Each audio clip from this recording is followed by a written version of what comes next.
সময় সংলাপে স্বাগত জানাচ্ছি আমি তুষার আব্দুল। সময় সংলাপে আমার সঙ্গে যোগ দিয়েছেন জ্বালানি বিশেষজ্ঞ সালেক সফি। আপনাকে স্বাগত সময় সংলাপে।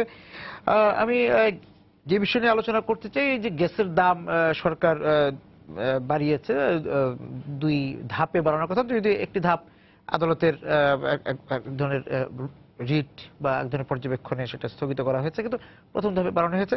কিন্তু আমি যে আলোচনায় যেতে চাই যে এই যে গ্যাসের এই যে গৃহস্থালিতে যে আবাসিক ব্যবহারের জন্য যে গ্যাসের দাম, এবং আমরা জানি যে এই গ্যাসের দামটা অনেকটা সাশ্রয়ী মূল্যে কিন্তু আবাসিক গ্রাহকদেরকে দেয়া হচ্ছে, যেটা এখন সিলিন্ডারের মাধ্যমে যারা গ্যাস, এলপিজির মাধ্যমে যারা গ্যাস ব্যবহার করছেন তারা বরং আরো বেশি ব্যয়ে জ্বালানি ব্যবহার করছেন। দেখেন, 16 কোটি জনসংখ্যা, আমাদের 16 কোটি জনসংখ্যার hardly 10 to 12% pipeline gas supply পায়।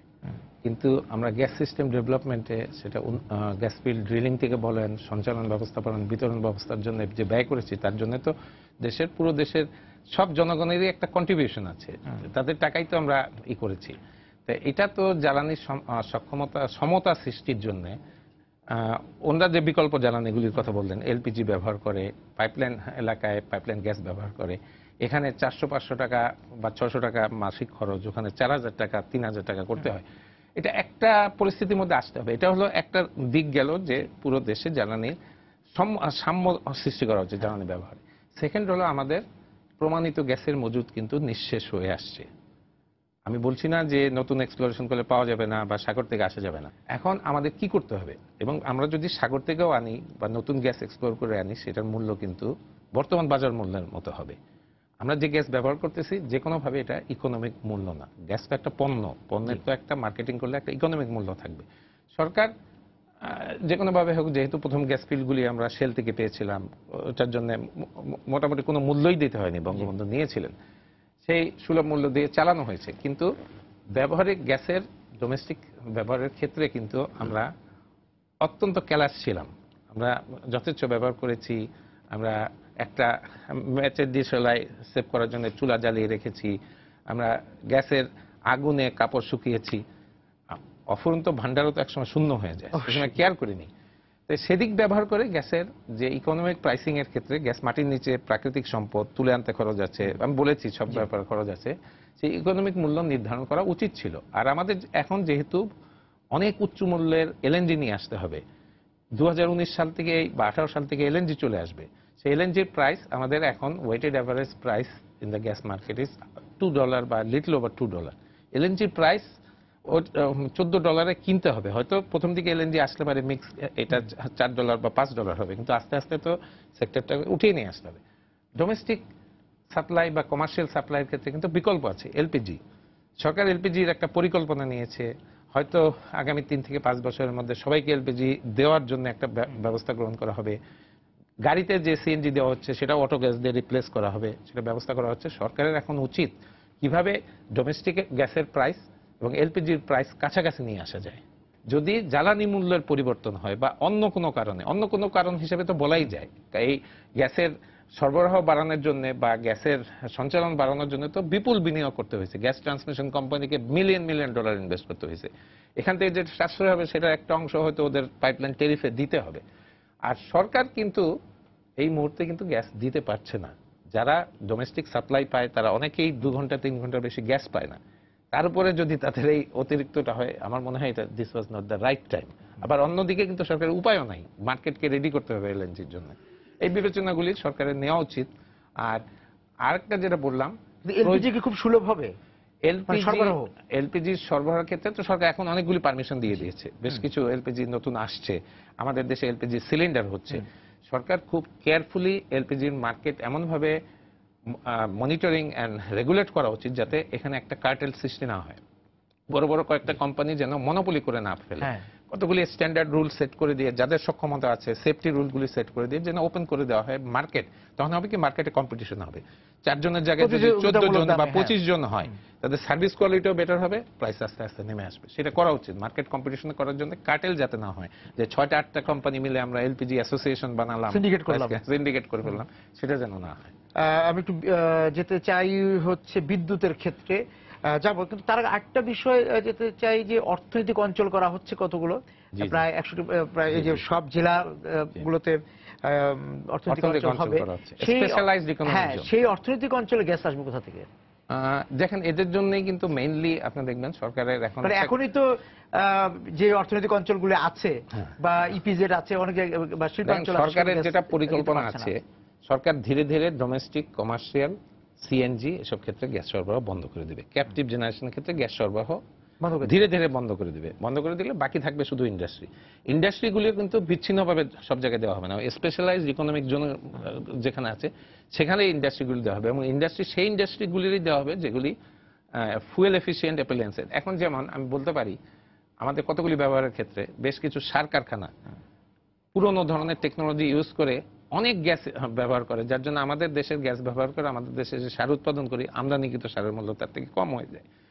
অনেক পাওয়ার প্ল্যান্ট আছে যারা ওপেন সাইকেল বা অনেক পুরনো টেকনোলজি ইউজ করে 900 মিলিয়ন কিউবিক ফিট গ্যাস বিদ্যুৎকে দেওয়া হয়। আধুনিক power plant combined cycle use করলে 900 মিলিয়ন দিয়ে প্রায় 6000 মেগাওয়াট পাওয়ার জেনারেট করা যায়, কিন্তু আমরা 3500 বেশি করতে পারছি না। আর বিদ্যুতের ক্ষেত্রে মানে 1/3 করছি আমরা। আমরা রিপাওয়ারিং এর আন্ডারে এই পাওয়ার প্ল্যান্টগুলি ধীরে ধীরে এফিশিয়েন্ট করা হচ্ছে, এখানে এক্সপেডিট করে কিন্তু করতে পারলে বিদ্যুৎ খাতের এই যে জ্বালানি সরবরাহ এবং প্রাথমিক জ্বালানির যোগান, সেটা নিয়ে আপনি একটু বিস্তারিত বলবেন। আপনি নিশ্চয়ই জানেন যে 2009-10 সাল পর্যন্ত প্রায় 85% আমাদের পাওয়ার জেনারেশন গ্যাস নির্ভর ছিল।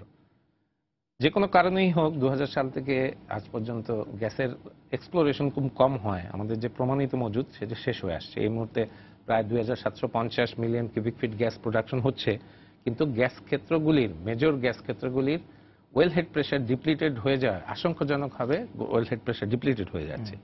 আমি যেহেতু গ্যাস সেক্টরে ছিলাম আমি খোঁজ নেই, অধিকাংশ গ্যাস ফিল্ড আমরা পেট্রোলিয়াম ইঞ্জিনিয়ারিং এর ভাষায় বলি প্রোডাকশন প্ল্যাটুতে চলে গেছে, এখন সবগুলি ডিপ্লিট করছে। মেজর গ্যাস ফিল্ড বিবিয়ানা, কিন্তু ওয়েল হেড প্রেশারগুলি 950-900-তে চলে আসছে, আমাদের ট্রান্সমিশন প্রেশার 1000 PSI। এইভাবে আসলে গ্যাস ফিল্ডে হয় কি, যেহেতু আমাদের ড্রাইভটা ওয়াটার ড্রাইভ গ্যাস ওয়েলগুলিতে হঠাৎ করে সাডেনলি ফ্লো ড্রপড হয়ে যায়। আমার তো মনে হয় এইভাবে চলছে, আমরা বড় কিছু না পেলে বর্তমান হারেই 2019-20 থেকে একটা বড় ধরনের ধস নামবে, প্রায় 1800-1900-তে চলে আসতে পারে। কিন্তু আমাদের ডিমান্ড তো এখনই ডেফিসিট আছে 600 মিলিয়ন, 2600-2700 আমাদের চাহিদা। 2700-এর মধ্যে 600 মিলিয়ন ডেফিসিট আছে। হ্যাঁ। আরো যদি হঠাৎ ধস নামে এই সময়ের মধ্যে এটা দিয়ে রিপ্লেস করতে হবে। সরকারের এলএনজি পরিকল্পনা সঠিক সময় গ্রহণ করা হলেও কিন্তু বিভিন্ন কারণে এটা অনেক পিছিয়ে পড়েছে। আমরা 2018 বা 19-এর আগে 500 মিলিয়ন কিউবিক ফিটের বেশি আনতে পারছি না, যেটা দিয়ে কাজ হচ্ছে। আরো কয়েকটা পরিকল্পনা সামিট করছে, রিলায়েন্সের একটা প্রপোজাল আছে, আরো দু একটা প্রপোজাল আছে, এফএসআই করে floating storage and regasification unit করে আনা হচ্ছে, ল্যান্ড বেস কয়েকটা করতে চেষ্টা করা হয়েছে। হয়তো 2030 সালের মধ্যে সরকারের টার্গেট আছে 3000 মিলিয়ন কিউবিক ফিটে রিপ্লেস করা। এটা কতদূর সম্ভব হবে, যাই হোক একটা হবে, কিন্তু মূল প্রশ্ন হলো এলএনজি ইজ হাইলি কস্টলি। এখন হয়তো অয়েল লিঙ্ক প্রাইসে কিছুটা সুলভ অবস্থায় আছে, কিন্তু সেই সুলভ কিন্তু স্পট প্রাইস। কোনো এলএনজি সাপ্লায়ারই দীর্ঘমেয়াদে এলএনজি $14 কমে দিবে না। আমাদের $2 $2.5 মার্কেটে $14 অ্যাবজর্ব করতে তো সময় লাগবে। সেজন্যই কিন্তু সরকার এই গ্যাস ব্যবহারের একটা নীতিমালা সৃষ্টি করছে। এই গ্যাসটা কাকে দেওয়া হবে, এফিশিয়েন্ট ইউজের জন্য দেওয়া হবে, ডোমেস্টিকের জন্য এই করার দরকার নেই। আর আরেকটা বিষয়, বিশেষ বিষয়, যেহেতু বিদ্যুৎ উৎপাদনের জন্য মূল বিকল্প কিন্তু কয়লা। আমরা যতই বলি ডার্টি ফুয়েল দুনিয়ার অন্ততপক্ষে আগামী 1 শতক বা তারও বেশি কোল ডিপেন্ডেন্ট থাকবে।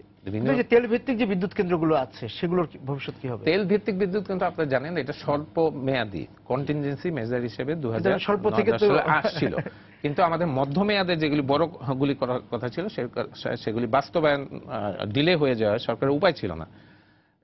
এখন কিন্তু তেলের দাম কম, যখন নেওয়া হয়েছিল তেলের দাম খুব বেশি ছিল ইম্প্যাক্ট। এখন এগুলি চালানো কিন্তু সরকারের লস হচ্ছে না সেরকম, বাট এগুলি আস্তে আস্তে ফেজ আউট করে। এগুলি কিন্তু তেল ভিত্তিক বলেন গ্যাস ভিত্তিক বলেন এগুলি কিন্তু বেজ লোড দেয় না, এটা পিকের সময় কাজ করে, কারণ এটা যখন তখন চালু করে আসবে। বেজ লোড বিদ্যুৎ কিন্তু আগামী বহুদিনই বাংলাদেশে কয়লা ভিত্তিকই হবে, সেটা ইম্পোর্টেড কয়লা হোক অথবা একসময় যদি আমাদের কয়লা হোক, কয়লা ভিত্তিকই হবে। এবং কয়লা ভিত্তিক করতে যেয়ে কিন্তু আমাদের টেকনোলজি, হাই টেকনোলজির দিকে যেতে হবে, very efficient man power develop করতে হবে। কয়লা ভিত্তিক বিদ্যুৎ কেন্দ্র চালানো কিন্তু গ্যাস ভিত্তিক বিদ্যুৎ কেন্দ্রের মতো না। আমাদের একটা কোর কম্পিটেন্স ডেভেলপ করতে এবং হবে। সেই জায়গায় আমাদের মানে জনশক্তির দক্ষতা।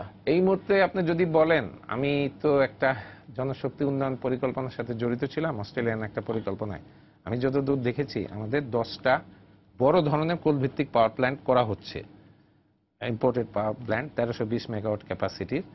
এগুলি প্রত্যেকটা পাওয়ার প্ল্যান্ট যদি অস্ট্রেলিয়ান স্ট্যান্ডার্ড ধরেন, মিনিমাম 100 হাইলি স্কিল পার্সোনাল এক একটার জন্য দরকার। বাংলাদেশের ক্ষেত্রে 200 দরকার হবে, কারণ আমাদের নতুন আমরা টেকনোলজি যাচ্ছে, আমাদের যেহেতু আমরা এদের ভালো ইনসেন্টিভ দিতে পারি না, অনেকে চলে যাবে। প্রতিটি প্ল্যান্টে যদি 200 জন করে করতে হয়, 10টার জন্য 2000 মানুষ।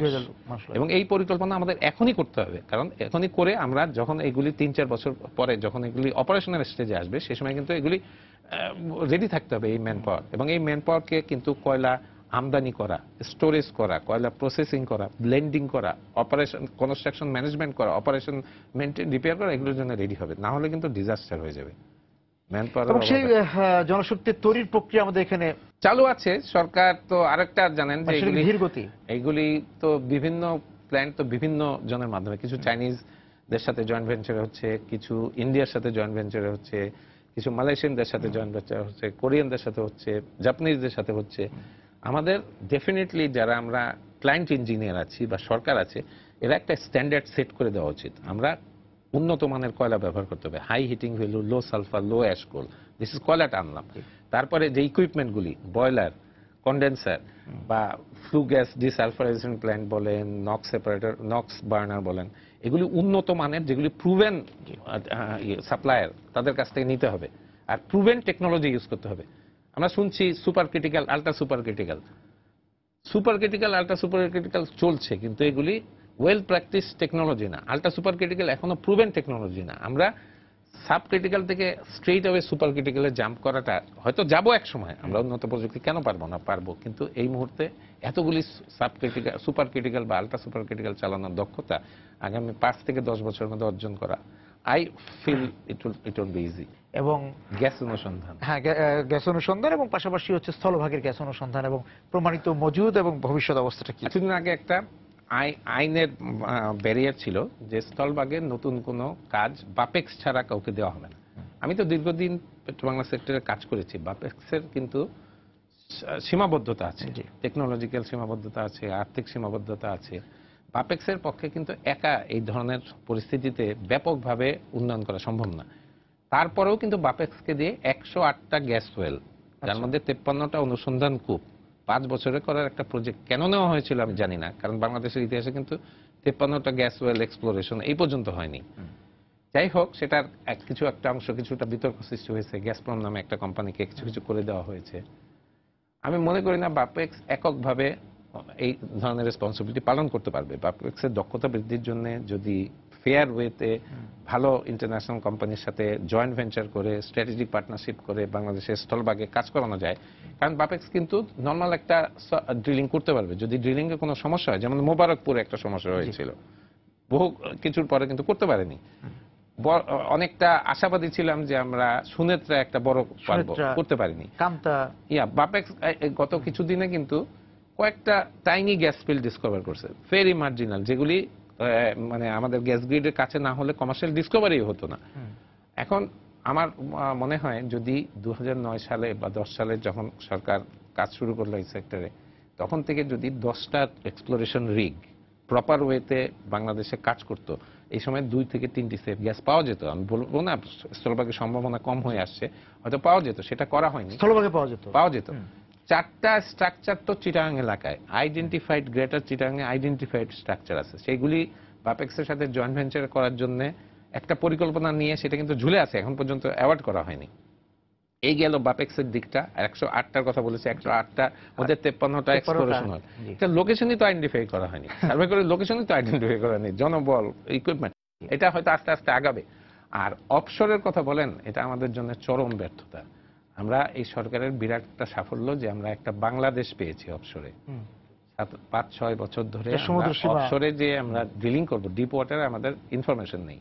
এটার জন্য গত 3 বছর ধরে পেট্রোবাংলা জ্বালানি মন্ত্রণালয় মাল্টি ক্লায়েন্ট সার্ভে করার জন্য পরিকল্পনা নিচ্ছে, কিন্তু একটা বিশেষ গোষ্ঠীর কারণে সেই পরিকল্পনাটা বাস্তবায়িত হচ্ছে না, যার জন্য 3 বছর পিছিয়ে গেছি। আমাদের পাশাপাশি মায়ানমার কিন্তু 23টা ব্লকে পিএসসি করে একটা বিশাল একটা বড় ধরনের গ্যাস ডিসকভারি হয়েছে।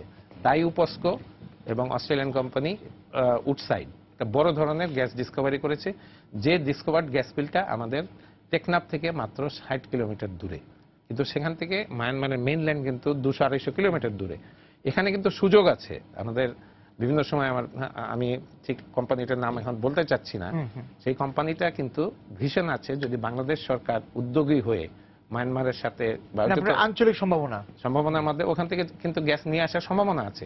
কিন্তু এই সম্ভাবনা তো চিরদিন থাকবে না। আমাদের এখানে একটা আগ্রাসী জ্বালানি ব্যবহার করে একটা কান্ট্রি আনফরচুনেটলি আছে চায়না। চায়নার কিন্তু প্রচুর গ্যাসের দরকার। চায়না যে কোনো সময়, যেহেতু তাদের ব্যাংক ক্যাপাসিটি অনেক আছে, আমাদের এই গ্যাসটার দিকে চিন্তা করা উচিত।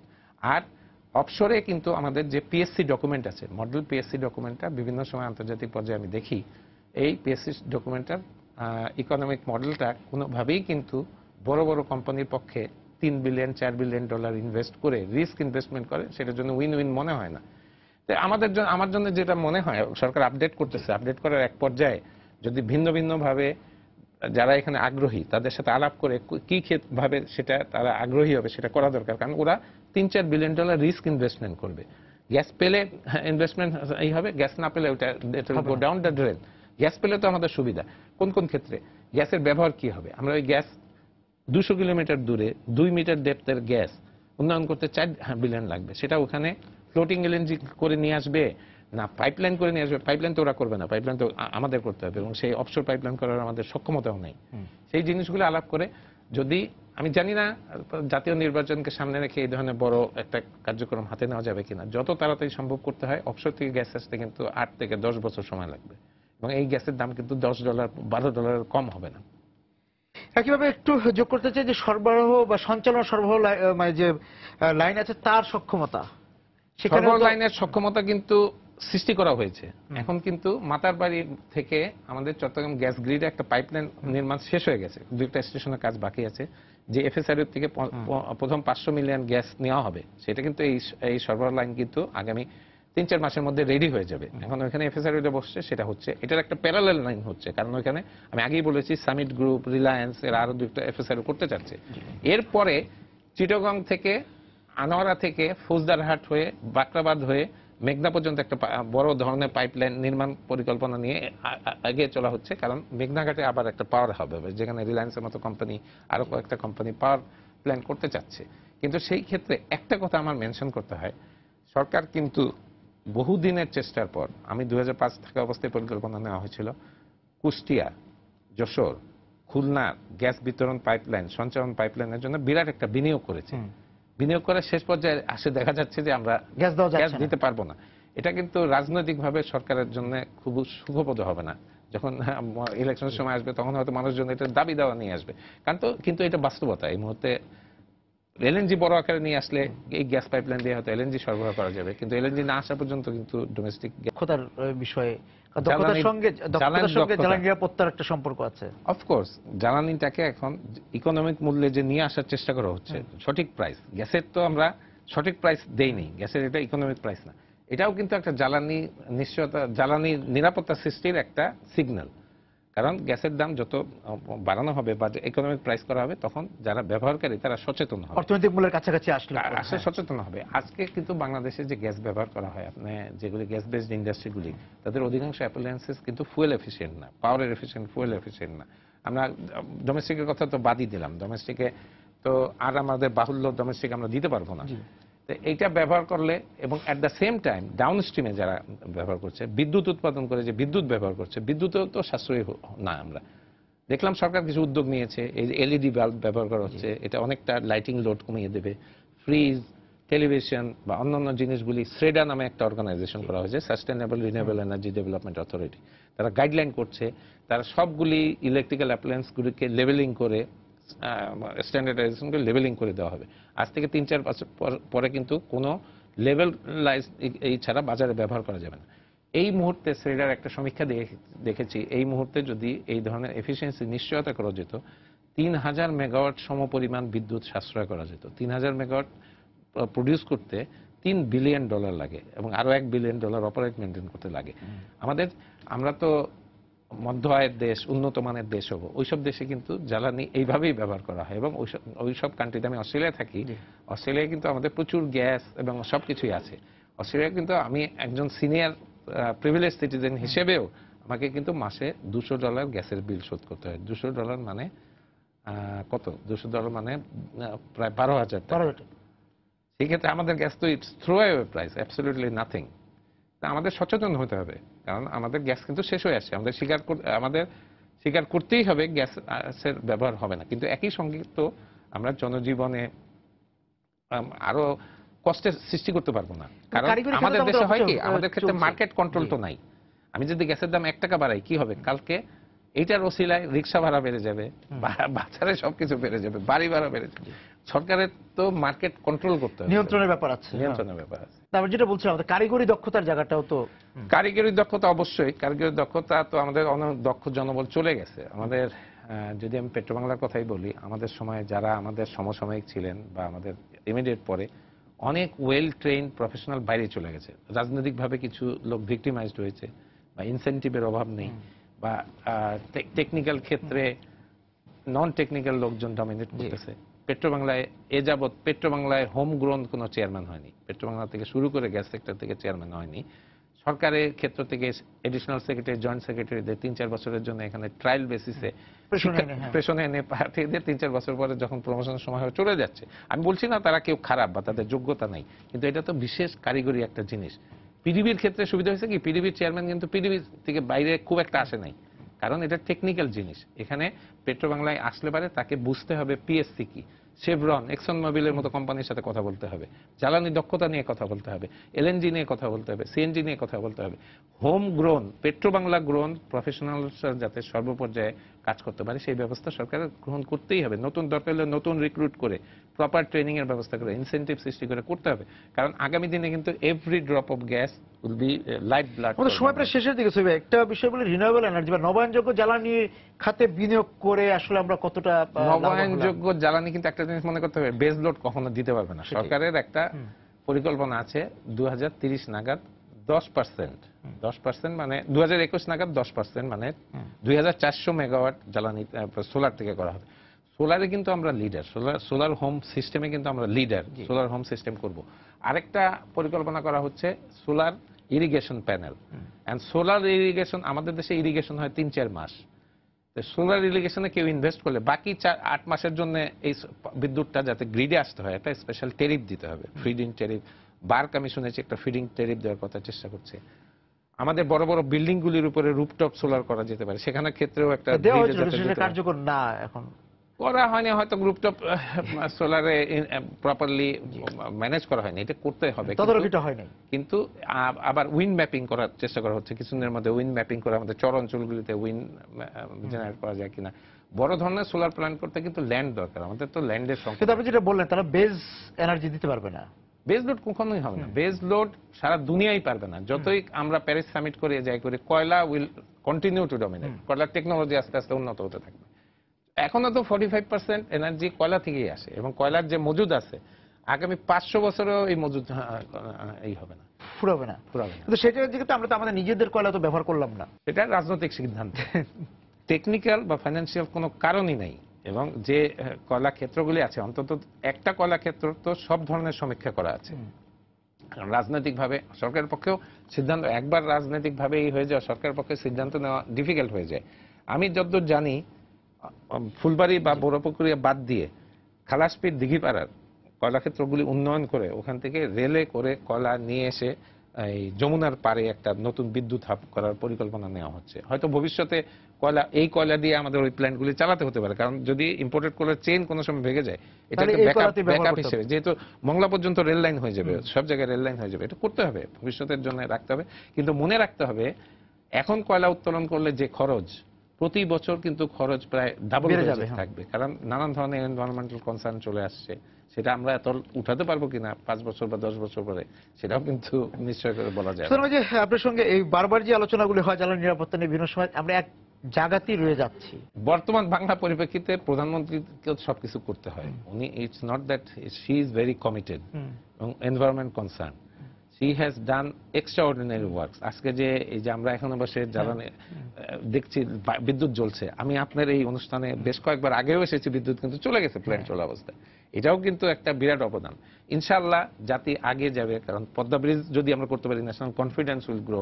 মেবি পদ্মা ব্রিজের কনফিডেন্স থেকে আমরা নিজের কয়লা উঠাতে পারবো। সেক্ষেত্রে না, সেটা তো পারবোই, কিন্তু যে আমাদের ওই যে আবার যেটা হলো যে অফশোরের যে সমুদ্র সীমার গ্যাস যদি আমরা না নেই, আমরা যদি স্থলভাগের গ্যাসের বিষয়ে সচেতন না হই, এলএনজি মানে সাশ্রয়ী মূল্যে আনার ক্ষেত্রে যদি আমরা উদ্যোগী না হই, তাহলে তো নিরাপত্তার মধ্যে ঝুঁকিটা থেকেই যাবে। না, উদ্যোগ কিন্তু নেওয়া হচ্ছে, হ্যাঁ, কিন্তু এটা ত্বরান্বিত করতে হবে। ভাই, আপনাকে অনেক ধন্যবাদ আজকে আমাদের সঙ্গে যোগ দেওয়ার জন্য। দর্শক যারা ছিলেন আজকে সময় সংলাপের সঙ্গে এই জ্বালানি বিষয়ে আলোচনা, আপনাদেরকে ধন্যবাদ জানিয়ে শেষ করছি আজকে সময় সংলাপ। দেখা হবে আগামী দিন। সময় সুন্দর থাকুন।